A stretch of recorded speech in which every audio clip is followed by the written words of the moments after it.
প্রিয় লিসেনার্স, এখন যে স্টোরিটি আমি আপনাদের সাথে শেয়ার করতে যাচ্ছি, এই স্টোরিটি আমাকে দিয়েছে আলামিন। আলামিনের বাড়ি নড়াইল জেলার লোহাগাড়া উপজেলার লাহোরিয়া ইউনিয়নের লাহোরিয়া গ্রামে। আলামিনের দুটি ঘটনা ইতোমধ্যে আপনারা এই চ্যানেলে শুনেছেন। তো এবারের ঘটনাটিও আলামিন আমাকে দিয়েছে এবং ঘটনাটির স্থান নড়াইল জেলার লোহাগাড়া উপজেলার শালনগর ইউনিয়ন। এটি একটি কবরস্থান রিলেটেড ঘটনা। ঘটনাটির সময় ১৯৮০ থেকে ৯০ সালের মধ্যে, কিন্তু এক্সাক্ট আসলে কত সাল এটা কেউ বলতে পারেনি বা আলামিনও আমাকে এটা তথ্যটি জানাতে পারেনি। কিন্তু সময়টি ১৯৮০ থেকে ৯০ এর মধ্যে, এটা নিশ্চিত। ওই গ্রামের দুজন প্রভাবশালী ব্যক্তি ছিলেন। তারা অত্যন্ত ধনী মানুষ ছিলেন এবং অনেক ভালো মানুষ ছিলেন। গ্রামের অনেক কল্যাণমূলক কাজ, জনকল্যাণমূলক কাজ তারা করতেন। মসজিদ, মাদ্রাসা, স্কুল, কলেজ, অনেক কিছুতে তাদের অবদান ছিল। ব্যবসায়িক কারণে তারা অধিকাংশ সময় দেশে থাকতেন না। একসময় তারা সিদ্ধান্ত নেন যে গ্রামে যে কবরস্থানটি রয়েছে, শালনগর ইউনিয়নের কেন্দ্রীয় যে কবরস্থানটি, সেটি বেশ দূর হয়ে যায়। অনেক সময় মানুষ মারা গেলে এত দূরে গিয়ে মানে তাদেরকে দাফন করতে অনেক কষ্ট হয়। তো কাছাকাছি যদি কবরস্থান করা যায় তাহলে সেটা খুবই ভালো হয়। তো ওনাদের বাড়ির কাছেই ওনাদেরই তৈরি করা একটি মসজিদ ছিল। এই মসজিদের পাশে একটি জায়গা, এটা ওনাদেরই ছিল। সেই জায়গাটা অবশ্য কোনো কাজে ব্যবহৃত হতো না। সেখানে অনেক ঝোপঝাড়, বাঁশ গাছ ছিল, কদম গাছ ছিল, এরকম অবস্থা ছিল আর কি। তো এই জায়গাটি ওনারা কবরস্থানের জন্য দান করতে চান এবং সেই অনুযায়ী পরিকল্পনাও চূড়ান্ত হয়। সিদ্ধান্ত যখন চূড়ান্ত হয় তখন এই দুই ভাইয়ের যিনি আম্মা ছিলেন, তিনি স্বপ্নে দেখেন, স্বপ্নে কেউ একজন এসে তাকে বলছে যে এখানে কবরস্থান করিস না, ভালো হবে না। উনি যখন সকালবেলা ঘুম থেকে উঠে বিষয়টি সবাইকে বলেন এবং তার দুই সন্তানকেও খবরটি পৌঁছান, তখন তারা বলে স্বপ্ন তো স্বপ্নই, এগুলো নিয়ে চিন্তা করার কোনো প্রয়োজন নেই। যে পরিকল্পনা নিয়েছি সেটা করব এবং এটা তো একটা ভালো কাজ, সওয়াবের কাজ, সুতরাং এখান থেকে পিছু হটার কোনো সুযোগ নেই। পরিকল্পনা অনুযায়ী কাজ শুরু হয়ে যায়। গ্রামে অনেক দরিদ্র মানুষ ছিল যেহেতু, তারা অনেকেই ফ্রিতে বাঁশগুলো কেটে নিয়ে যায়।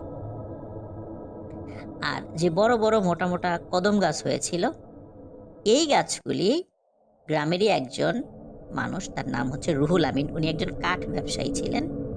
তিনি এটি খুবই নামমাত্র মূল্যে কিনে নেন। উনিও গরিব মানুষ ছিলেন, তো চিন্তা করলেন এই গাছগুলো কাটার জন্য তো অনেকগুলো শ্রমিক লাগালে তার খুব বেশি প্রফিট হবে না। তো এই জন্য চিন্তা করলেন যে যতগুলো শ্রমিক না হলেই না, ঠিক ততগুলোই নেবেন এবং উনি অধিকাংশ কাজগুলো করবেন।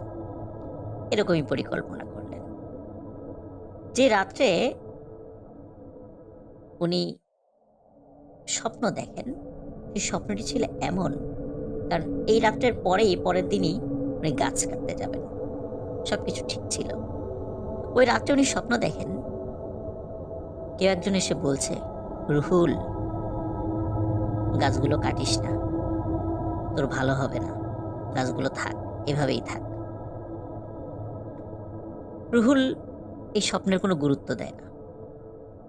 পরের দিন তার পরিকল্পনা অনুযায়ী গাছ কাটা শুরু করে।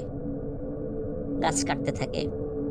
গাছ কাটার পরে সেই গাছগুলো টুকরো টুকরো করে, নিজেও অনেক কষ্ট করে সেই টুকরোগুলো উঠে ভ্যানে উঠিয়ে সেগুলো আবার শহরে মানে সমিলে নিয়ে যায়। সেগুলো কবরস্থান তৈরি হয়ে যায়, সব ঝোপঝাড় কাটা শেষ হয়ে যায়। এর কয়েকদিন পরেই ওই গ্রামেরই একজন মানুষ, তার নাম হচ্ছে কালু, এই কালু নামের একজন ব্যক্তির লাশ দাফন করা হয়। কবরস্থানের পাশেই মসজিদ ছিল, পাঞ্জেগানা নামাজ সেখানে হতো, জুম্মার নামাজ হতো।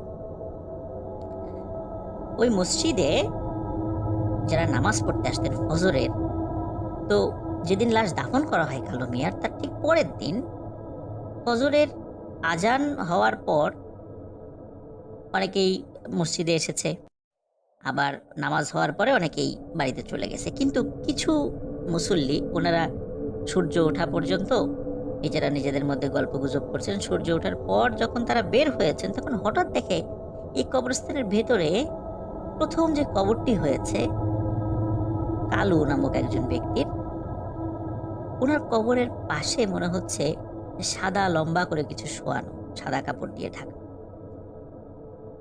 মুসল্লিরা কৌতূহল হয়ে কবরস্থানের ভিতরে ঢুকে তারা যেটা দেখতে পান সেটা দেখার জন্য অবশ্যই তারা প্রস্তুত ছিলেন না। তারা দেখেন কালুর কবর খোঁড়া, কালুর লাশটি কবরের বাইরে রেখে দেয়া। তারা নিজেরা আলোচনা করছিলেন যে আচ্ছা এটা নিশ্চয়ই কোনো শিয়াল বা অন্য কিছুতে করে থাকবে। আবার তারা লক্ষ্য করলেন যে শিয়াল যদি করেই থাকবে তাহলে এই কাফনে মোড়ানো লাশের শরীরে কোনো ক্ষত নাই, কাফনের গায়ে কোনো ক্ষত নাই, একদম ঠিক যেভাবে লাশ দাফন করা হয়েছিল গতকালকে ঠিক তেমনই আছে। শেয়াল বা কোনো হিংস্র জন্তু যদি লাশ এখান থেকে টেনে তোলে এরকম তো হওয়ার কথা না।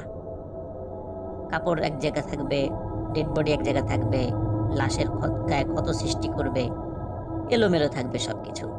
কিন্তু মনে হচ্ছে খুব সুন্দরভাবে কোনো মানুষই এই কবরটি করেছে, সুন্দরভাবে বাঁশগুলো এক পাশে রাখা এবং লাশটা একটা পাশে সুন্দর করে রেখে দেয়া। তখন কেউ কেউ বলেন মনে হয় কোনো লাশ চোর বা কাফন চোর এরা এই কাজটি করতে পারে। তো কাফন চোর যদি করে থাকে তাহলে কাফন তো নেয়নি, এটা কেন হলো? আবার লাশ চোর যদি এসে থাকে তাহলে লাশেরও তো কোনো অঙ্গ প্রত্যঙ্গর তেমন কোনো ক্ষত দেখা যাচ্ছে না, তাহলে কে এই কাজটি করলো?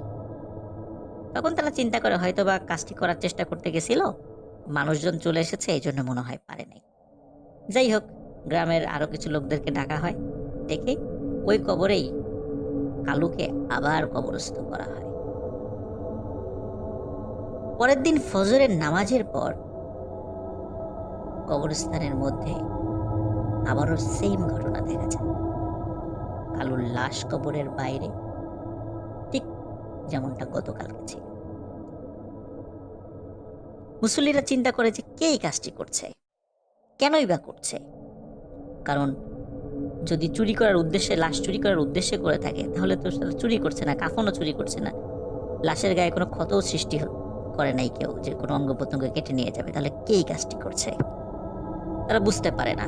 আবারও ওই দিনের মতো কালুকে কবরস্থ করা হয়। তৃতীয় দিন একই ঘটনা ঘটে। এবার গ্রামের লোকজন সমবেত হয়ে আলোচনায় বসে যে এই কাজটি কে করতে পারে। ওই সময় ওই জায়গাতে রুহুল আসে। এই 2 দিন কিন্তু রুহুল আসেনি এখানে, কিন্তু তৃতীয় দিন আসে। আসার পরে রুহুল বলে যেহেতু বারবার লাশের মানে এই লাশটি কবরের বাইরে কেউ রেখে দিচ্ছে, এখানে কবর দেওয়ার দরকার নাই, অন্য জায়গায় কবর দিও।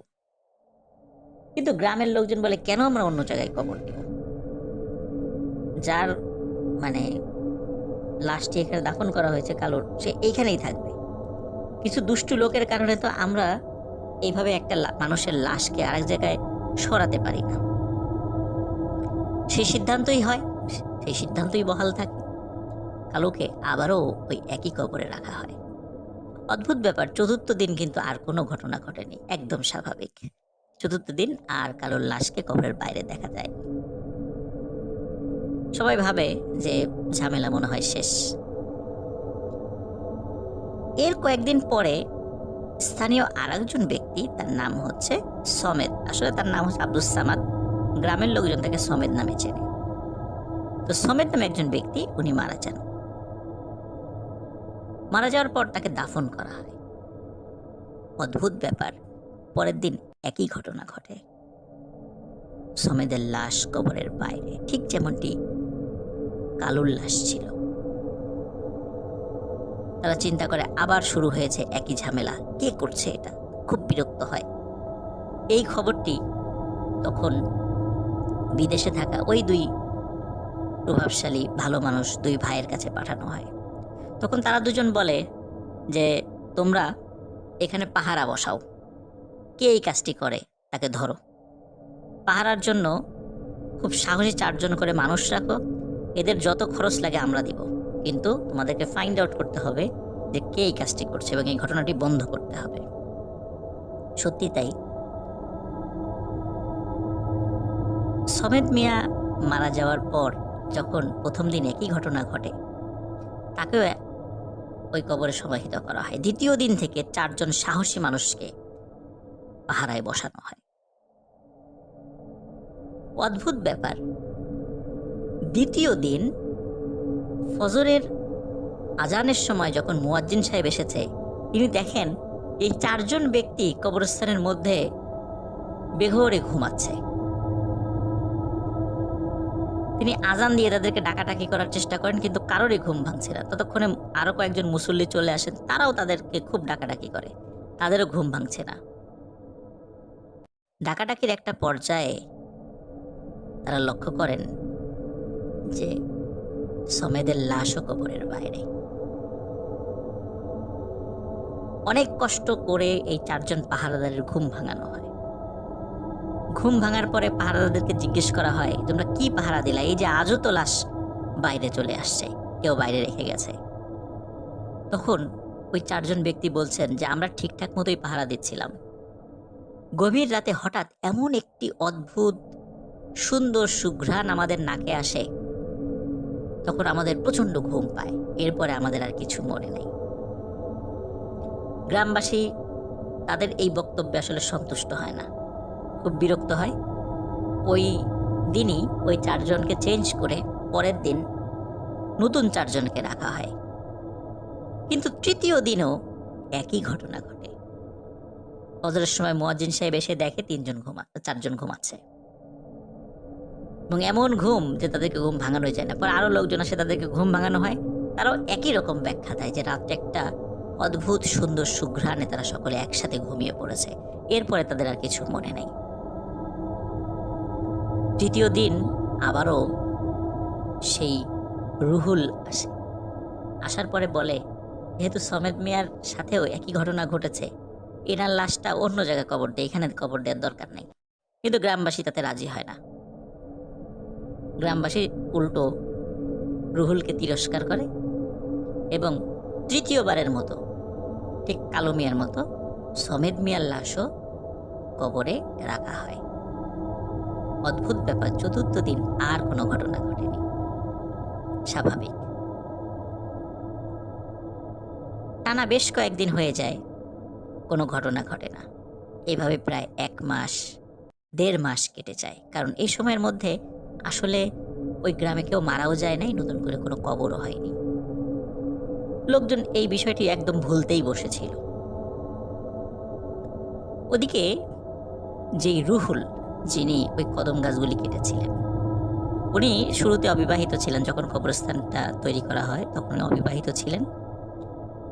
এই 1-1.5 মাসের মধ্যে, বিশেষ করে এই সমেদ মিয়া যখন মারা যায়, তার লাশের সাথে এই ঘটনা ঘটে যাওয়ার পরে 1-1.5 মাস যেহেতু হয়ে গেছে, এই 1-1.5 মাসের মধ্যে উনি বিয়ে করেন।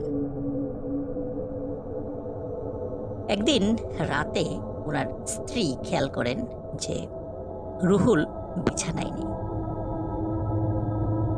রাতের বেলা সাধারণত গ্রামের বাড়িতে যে সমস্ত ঘর বাড়িতে ইলেকট্রিসিটি নেই, একটি হারিকেন জ্বালানো থাকে। হারিকেনের আলোটি অনেক অল্প করে থাকে, ঠিক আমরা যেমন ঘরের মধ্যে ডিম লাইট জ্বালানো রাখি, ঠিক ডিম লাইটের কাজ করে সেই হারিকেনটি। হারিকেনের খুবই আবসা আলোয় রুহুলের স্ত্রী লক্ষ্য করেন যে রুহুল ঘরে নেই। তিনি চিন্তা করেন যে ঘরে নেই, গরমের সময় ফ্লোরে ঘুমিয়েছে কিনা। ফ্লোরের দিকে তাকে যতটুকু বুঝতে পারেন আবসা আলোতে যে রুহুল ঘরে নেই। উনি হারিকেনের আলো জ্বালিয়ে দেন, মানে বাড়িয়ে দেন। বাড়ানোর পরে অদ্ভুত ব্যাপার উনি লক্ষ্য করেন, ঘরের দরজা বন্ধ, কিন্তু ঘরের কোথাও রুহুল নেই। তার স্ত্রী ঘরের দরজা খুলে জোরে চিৎকার করে ওঠেন। দেখেন যে তার স্বামী মানে রুহুল ঘরের বারান্দার উপরে অচেতন অবস্থায় পড়ে আছে, সারা গায়ে ধুলো, কাদা, মাটি এগুলো মাখানো।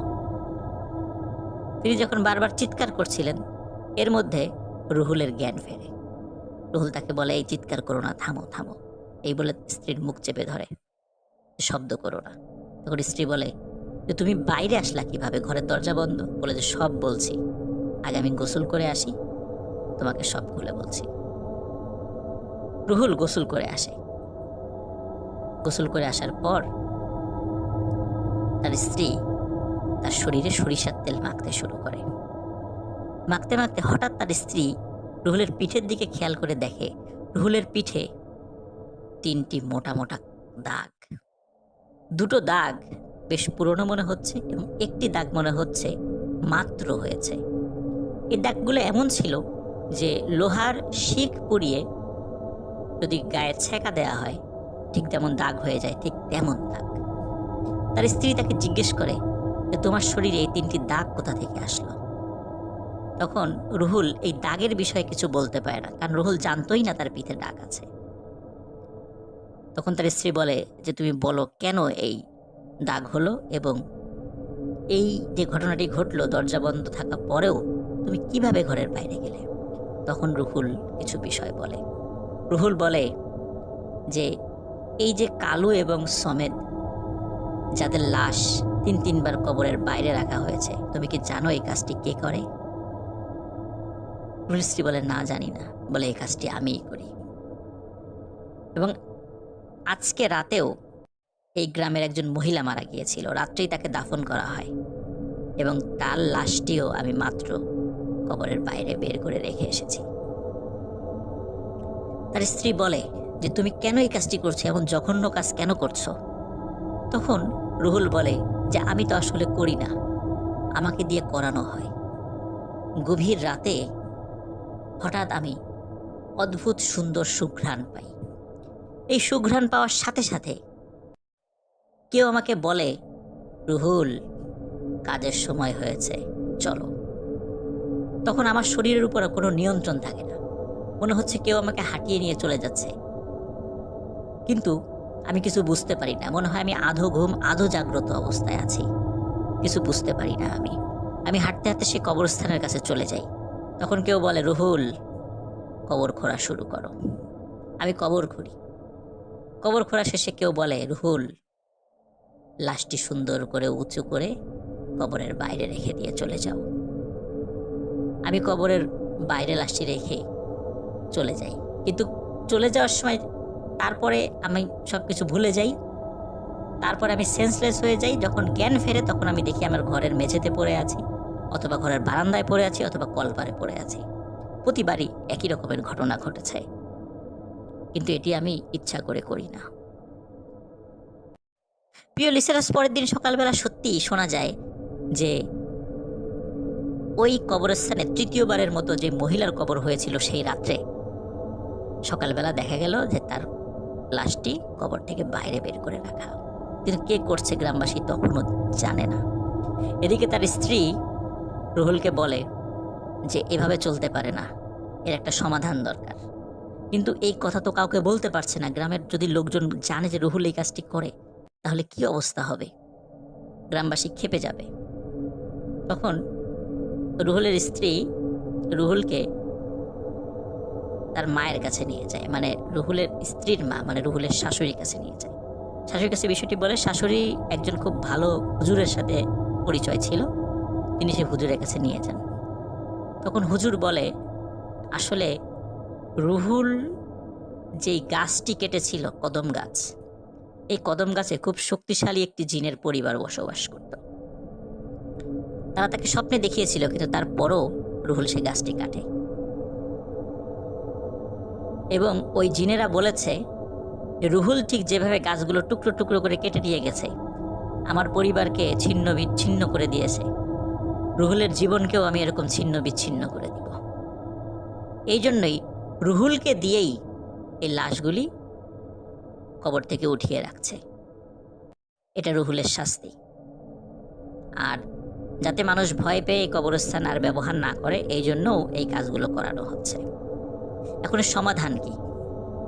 তখন হুজুর বলে যে আমি একটু তেল পড়া ঝাড়ফুঁক এবং আমি একটি তাবিজ হাতে বেঁধে দিলাম।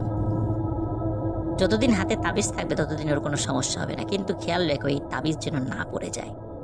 তাবিজ পড়ে গেলে তখন কিন্তু আবার রুহুলকে দিয়ে কাজ করানো শুরু হবে। রুহুল চলে যায় সেখান থেকে। মজার বিষয় হচ্ছে ওই কবরস্থানে আরও কবর হয়েছে। এক এক বছর বা প্রায় ১.৫ বছরের মধ্যে বেশ কিছু কবর হয়েছে, কিন্তু ওই কবরগুলোর সাথে আর সেই ঘটনা ঘটেনি। কবরগুলো স্বাভাবিক ছিল। গ্রামবাসী ভুলেই গিয়েছে যে এখানে আর কোনো পাহারা বসাতে হবে বা এই টাইপের ঘটনা ঘটেছিল। তাদের আর মনে নেই, তারা ভেবেছে যে সব কিছু স্বাভাবিক হয়ে গেছে। এক রাতে গ্রামবাসীর কাছে খবর আসে যে স্থানীয় রঘুনাথপুর মাদ্রাসার যিনি মোহতামিম বা প্রধান শিক্ষক, নাম হচ্ছে হাফেজ মাওলানা মোহাম্মদ হাসান, যাকে সবাই স্থানীয়ভাবে সেলিম হুজুর নামেই জানে। তিনি সেলিম হুজুর নামে পরিচিত। অত্যন্ত বুজুর্গ একজন মানুষ ছিলেন এই সেলিম হুজুর। সেলিম হুজুরের জানাজাতেও রুহুল আমিন শরীক হন। সেলিম হুজুরকেও ওই একই কবরস্থানে দাফন করা হয়। দাফন করে রুহুল বাড়িতে চলে আসে। বাড়িতে এসে স্ত্রীর সাথে বসে খাওয়া দাওয়া করে শুয়ে পড়ে। গভীর রাতে হঠাৎ তার স্ত্রী এবং রুহুল একই সাথে সেই অদ্ভুত সুন্দর সুঘ্রাণ তারা উপলব্ধি করে। তখন রুহুল বলে যে এই যে দেখেছ, এই শুনেছ যে সেই সুঘ্রাণ কিন্তু পাচ্ছি, আমাকে আবার কাজে যেতে হবে, আমাকে আর কেউ আটকিয়ে রাখতে পারবে না। তার স্ত্রী তখন খেয়াল করে রুহুলের হাতে সেই তাবিজটি আর নেই, হয়তোবা কোনো কারণে তাবিজটি খুলে গেছে। তার স্ত্রী স্পষ্টভাবে বুঝতে পারে যে সে তার নিজের উপরও কন্ট্রোল হারিয়ে ফেলেছে। মানে তার স্ত্রীও যে তার রুহুলকে বাধা দেবে সে ক্ষমতা তার নেই। রুহুলের স্ত্রীও অর্ধ জাগ্রত অর্ধ ঘুমে এমন অবস্থায় চলে যায়। সে খালি কিছুটা দেখতে পাচ্ছে যে রুহুল চলে যাচ্ছে ঘরের বাইরে। ওদিকে রুহুলেরও একই অবস্থা, তারও শরীরের উপর নিয়ন্ত্রণ নেই। কেউ রুহুলকে বলছে, রুহুল চলো, কাজ শুরু করতে হবে। রুহুল চলে যায়। রুহুল কবরের কাছে যায়। কেউ বলে, রুহুল কবর খোঁড়া শুরু করো। রুহুল কবর খোঁড়া শুরু করে। কবর খোঁড়া শেষে কেউ বলে, রুহুল লাশটি উপরে উঠাও। রুহুল যখনই লাশটি উপরে উঠায়, হঠাৎ ওই লাশটি তার একটি হাত দিয়ে রুহুলের হাতকে চেপে ধরে। এমনভাবে চেপে ধরে মনে হচ্ছে যে রুহুলের হাড় গোড় ভেঙে গুঁড়ো গুঁড়ো হয়ে যাচ্ছে। এরপরে রুহুলের কিছু মনে নেই। পরের দিন ফজরের সালাতের পর মসজিদের মুসল্লিরা দেখে যে সেলিম হুজুরের কবর যেটা রাত্রে হয়েছিল, এই কবরটি খোঁড়া। মনে হচ্ছে কবরের এক পাশে একটা মাথা দেখা যাচ্ছে এবং দুইটা হাত দুই দিকে ছড়িয়ে আছে। লোকজন তাড়াতাড়ি কাছে যায়, কবরের কাছে গিয়ে দেখে যে রুহুল কবরের মধ্যে একরকম দাঁড়ানো অবস্থায় আছে, কিন্তু দাঁড়ানো অবস্থায় কবরের একটা পাশে সে অজ্ঞান হয়ে পড়ে আছে, মাথাটা বাইরে এবং দুইটা হাত দুই পাশে দিয়ে সে অজ্ঞান হয়ে পড়ে আছে। এবং কবরের ভেতরে সেলিম হুজুরের লাশ খুব সুন্দর করেই রাখা আছে, ঠিক যেমন আগের মতো, আগের রাত্রে যেভাবে রাখা হয়েছিল। রুহুলকে সেখান থেকে বের করা হয়, তার জ্ঞান ফেরানো হয়। গ্রামবাসী রুহুলের উপর প্রচণ্ড ক্ষিপ্ত। সবাই বলে, রুহুল তুমি এরকম একটা কাজ করতে পারলা, তুমি এই কাজগুলো করতা? তখন রুহুল স্বীকার করে যে হ্যাঁ, আমি এই কাজগুলো করতাম, কিন্তু আমি করতাম না, কেউ আমাকে দিয়ে করাতো, আমি ইচ্ছা করে করি নাই। তখন গ্রামবাসীর মধ্যে কেউ কেউ বলে, তুমি নিশ্চয়ই তান্ত্রিক কবিরাজের কাছ থেকে টাকা খেয়ে কাফনের কাপড়ের কোনো অংশ কেটে নিয়ে যাইতা, বা কুফরি কালাম করার জন্য তাদেরকে সহযোগিতা করতা, অথবা যারা লাশ চোর আছে, যারা মেডিকেল স্টুডেন্ট আছে, তাদের কাছে লাশ বিক্রি করার জন্য তুমি দেন দরবার করতা, বা তুমি এই কাজটি করতা, কিন্তু সফল হতা না। কিন্তু রুহুল সব কথা অস্বীকার করে। সে বারবার বোঝানোর চেষ্টা করে। কিছু কিছু লোক তো রুহুলকে মারার জন্য লাঠি নিয়ে চলে আসে, মেরেই ফেলবে, রুহুলকে পিটিয়েই মেরে ফেলবে। ওদিকে রুহুলের স্ত্রী খবর পেয়ে চলে আসে সেখানে, এসে সবাইকে বিষয়টি খুলে বলে এবং সাক্ষী হিসাবে যেই হুজুরের কাছ থেকে তাবিজ এবং তেল পড়া পানি পড়া নিয়ে এসেছিল, তাকেও তার রেফারেন্স দেওয়া হয়। তার সাথেও যোগাযোগ করে ঘটনার যখন সত্যতা পাওয়া যায় গ্রামবাসী বিশ্বাস করে এবং তখন গ্রামবাসী সেই 2 প্রভাবশালী ভাইকে সব বিষয় জানায়। সকলের সাথে পরামর্শ করে ওই 2 প্রভাবশালী ভাই একমত হন যে এখানে আর কোনো কবর দেয়া যাবে না। সেলিম হুজুরের লাশই এখানকার শেষ লাশ হবে। সত্যি তাই, ওই কবরস্থান এখন পরিত্যক্ত। সেলিম হুজুরের লাশই সেখানকার শেষ লাশ। এরপরে আর কোনো কবর এখন পর্যন্ত সেখানে দেওয়া হয়নি। সে মসজিদও এখনও আছে, সেই পরিত্যক্ত কবরস্থানে এখানে আছে। কিন্তু যেহেতু 2 ভাই নিয়ত করেছিলেন যে একটি কবরস্থান দেবেন, এই কারণে শালনগর যে কেন্দ্রীয় যে কবরস্থান রয়েছে, এই কবরস্থানের পাশেই আরও জায়গা কিনে কবরস্থানটিকে সম্প্রসারণ করা হয়, যা এখনও রয়েছে। রুহুল বছরখানেক আগে মারা গেছে, তার স্ত্রী এখনও জীবিত আছে। আর যেই 2 ভাইয়ের কথা বললাম, সঙ্গত কারণে তাদের নাম বলছি না, যদিও আলামিন আমাকে তাদের নাম বলেছে। 2 ভাইয়ের মধ্যে 1 ভাই মারা গেছেন, আর 1 ভাই এখনো বিদেশে আছেন। কিন্তু এই 2 ভাইয়ের যিনি প্রথম স্বপ্নে দেখেছিলেন, তিনি এখনো জীবিত আছেন। কেউ যদি ঘটনার সত্যতা যাচাই করতে চান, তাহলে নড়াইল জেলার লোহাগাড়া উপজেলার শালনগর ইউনিয়নে গিয়ে এই পরিত্যক্ত কবরস্থান সম্পর্কে যে কাউকে জিজ্ঞাসা করলে আপনাদেরকে তথ্য দেবে এবং দেখিয়েও দেবে। এই মসজিদের দীর্ঘদিন মুয়াজ্জিন ছিলেন রওয়াব মৃধা নামে একজন ব্যক্তি, যিনি আলামিনের নানা হন। আলামিনের নানার সাথেও অদ্ভুত একটি ঘটনা রয়েছে, যেটি এই সেলিম হুজুরকে কেন্দ্র করে। ঘটনাটি আমরা পরে আপনাদেরকে শোনাবো। সে পর্যন্ত সবাই ভালো থাকবেন, সুস্থ থাকবেন। আমাদের চ্যানেলকে সাবস্ক্রাইব করুন। আসসালামু আলাইকুম।